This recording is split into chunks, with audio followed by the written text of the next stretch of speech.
So, you want to play Rust, but every time you spawn, something like this happens.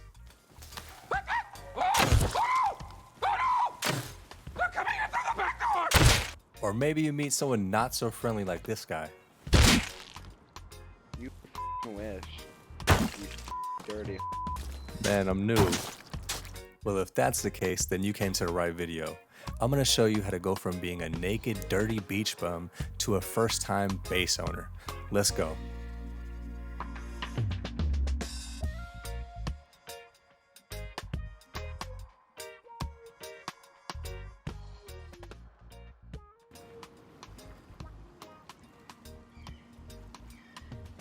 So here we are, on the beach with your new best friend, The Rock. First things first, we have to get off the beach.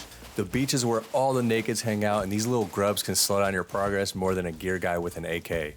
They have nothing to lose but time and are more than willing to spend it on trolling you. So let's get you started on your first base. Firstly, let's go over spawning. Spawn points are created by crafting sleeping bags and placing them in various locations on the map. Now, although you can spawn on these bags an unlimited amount of times, these bags have respawn timers on them, meaning if you spawn on that bag, it now has a cooldown timer that you'll have to wait out until you can spawn there again. Now that you know how to respawn, let's look at how you can utilize a sleeping bag while figuring out your build location. The way Rust works is there are a few default spawn areas on each server, usually always in a grassy area, but always on a beach, like the one circled on the map. This is a shared spawn point, so you're likely to get attacked early on by other nakeds if you hang around too much. So let's say you want to build in this green circled area marked on the map, but you need to get there from the red circle default spawn. The smart thing to do is to run as far as you can without getting killed while collecting enough cloth to craft a sleeping bag. Your goal is to respawn closer to your build location no matter how many bags it takes. Time is everything in Rust. Don't waste it. Don't waste my motherfucking time! Let's look at the most basic way you'll be getting cloth as a new spawn, and that's finding and collecting hemp. These plants are found mostly in grassy and woodland areas. A fully grown hemp plant will yield you a total of 10 cloth each. It takes 30 cloth to craft a sleeping bag, so we will need 3 of these. Is that a weed?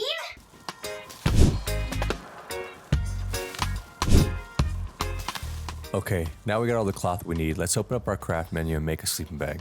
I already have it as a favorite item, so I can craft it from a quick menu on the right hand side. But to find it, all you have to do is type in sleeping bag and select it from the list in your craft menu. Notice it says how long it takes to craft on the top right and also the required material down near the bottom right. Now that it's crafted, let's find somewhere to kind of hide it since other players could destroy it if they want to. It's rare that people just run around hacking up bags, but it's easier to not take any risks when you're still getting established on a server. This seems like a good spot since while running by it's not so noticeable. Next, let's talk about how to farm. In Rust, the 2 primary types of resources you'll be collecting are wood and nodes. You can farm these items at different rates of speed in terms of collection rates depending on what type of tool you use. Like many other games, Rust has a tiered tool craft system that scales upwards with the better material you use. Today I'm going to teach you the first tier, which is stone tools, which require a minimal amount of common resources to make. The stone hatchet for collecting wood, which requires 200 wood and 100 stone to craft, and the stone pickaxe, which costs the same amount as a hatchet. We won't be using the pickaxe in this video, but you craft it just the same as you would a hatchet. You can't collect wood with a pickaxe, and you can't collect stone with a hatchet. Each tool has its purpose. Let's go over how to farm and get those stone tools crafted. First, we'll need to find a stone node like this one here and farm it with our rocks since that's all we have right now. Notice the sparking light on the stone node. If you hit the light each time you swing, it will give you more stone per hit rather than hitting the node anywhere, which would yield you a lot less per hit and take you longer to farm the whole stone. Notice on the bottom right it shows how much per hit and what the total stone is you have in your inventory. You're very vulnerable while farming, so you want to try and be as fast and quiet as possible, especially if you're a solo. I'm fast as fuck, boy. Now we have more than enough stone that's needed to craft our hatchet. Let's go farm a tree for wood to get the remaining resources needed to craft it. Notice after we hit the tree once, an X appears.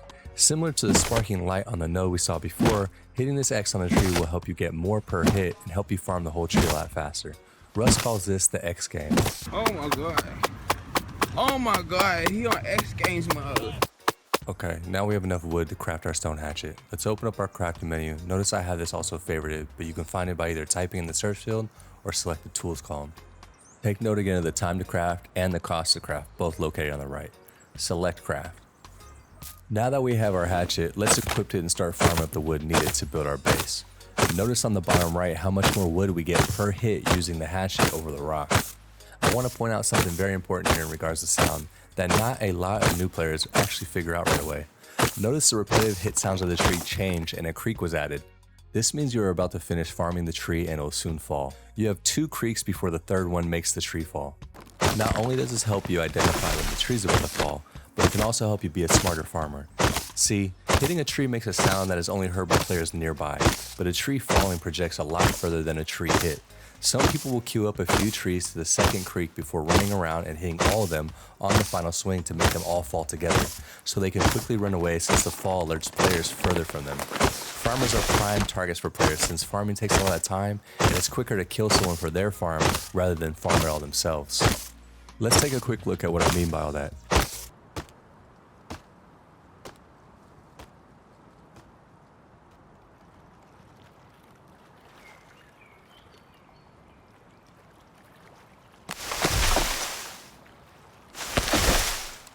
Notice how I moved further away and there's a point where you couldn't hear me hitting the tree anymore. Then when I used the queuing strategy and the trees fell, you could hear them outside of that tree hitting radius. Hopefully that all makes sense, but if it doesn't and you have any questions, please feel free to ask them in the comments below. Since I was farming wood in the background, we now have enough wood to get our base started, so let's start talking about that. Allow me to introduce you noobs to the most iconic starter base known to man. The 1x1.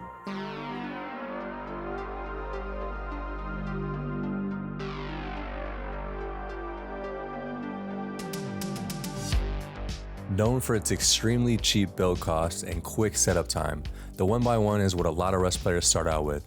It has its weaknesses, but this base will get you started on your journey from rock to AK in no time. Let's get this bad boy built. First thing we're going to have to do is craft the tools needed to build a base and properly secure it. We'll need a build plan, a hammer, and then also a TC and a lock. Now, you might be wondering why I'm not crafting a door and another lock. This is because I want to show you the strategy I use when I'm in a hostile area or need to lock down a great location before anyone else comes to take it. I simply build a foundation with 2 walls and place my TC and lock on it. This strategy also allows you to safely store your resources in the locked TC so you can farm in small increments, all for just a total amount of 1,195 wood. Now, let's get our TC down.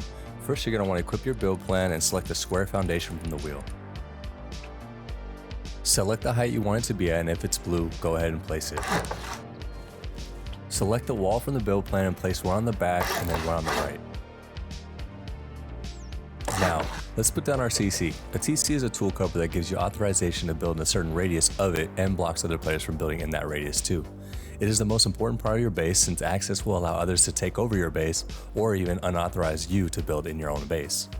Notice how I'm using a back wall to help me align the TC into the corner as tightly as possible.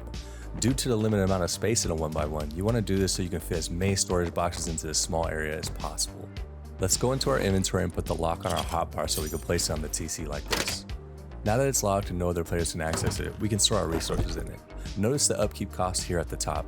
This is the amount of resources that are required to stop your base from decaying, and it changes as you upgrade your base depending on size and resources used.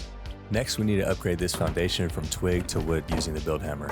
This is so other players can't easily destroy the twig, destroying your TC in the process. I see tons of beginners making this mistake of leaving things twig on their base. Always upgrade it to the best resource you can afford. If you can't afford to upgrade it from twig, don't build it yet. Now, if you follow my strategy for only farming enough wood for the TC and foundation, let's get the rest of the wood needed to fully secure your 1x1. This will require another 1,325 wood. After you're done farming the amount needed, let's get back to securing the base. Let's pull out our build plan and put on the left wall. Then select the ceiling from the build plan wheel and place it. Now we'll select the door frame, place that as well. Now we'll pull out the hammer and upgrade everything to wood. Remember, never leave anything twig. Now, here I am crafting the door and lock. Ideally, you want this ready to go when you're done upgrading the walls to wood. So craft those as soon as you can afford them so you aren't sitting in your open base waiting for things to craft, like this idiot that made the video. Now this is just one of many base building strategies, but base building is really situational. This strategy can be used in the worst of cases. If your situation allows you to farm all the resources needed all in one shot to build the full base, go for it. Now that the door is crafted, let's put it on. Notice you can change the way the door swings based on the orientation you place it. This will open inwards. And I'll show you how to put it going outwards.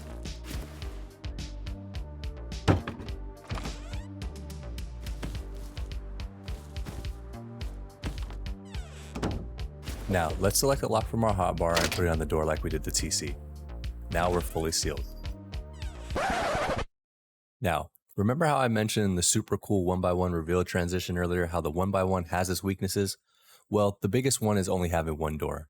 This one door makes it super easy for door campers to jump into your base when you're coming or going.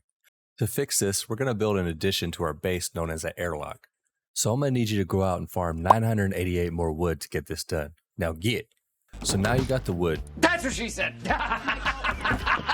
Let's build the airlock. We'll pull out our build plan and select a triangle foundation. Then we'll place it. Then we're going to select our wall, place that, and another door frame. And place that. Then a triangle ceiling. Then we're going to go ahead and craft ourselves another door and another lock, and then upgrade all the wood while that's crafted. Now that it's done crafting, let's go ahead and place it on the front. Put the lock on it, and there you go. Your airlock is complete.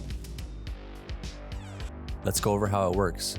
When you open the inner door, it blocks the outer doorway, not only blocking you from jumping out, but mainly blocking people from jumping in. This makes your base 10 times more safer when you're running out and running in.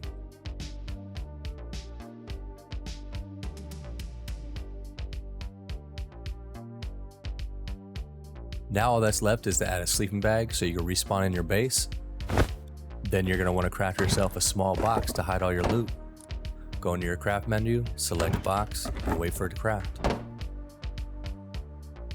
Now find a good location to put your box. And there you go. You're all set. Store all that juicy loot and get ready for the worst addiction you've ever seen in your life.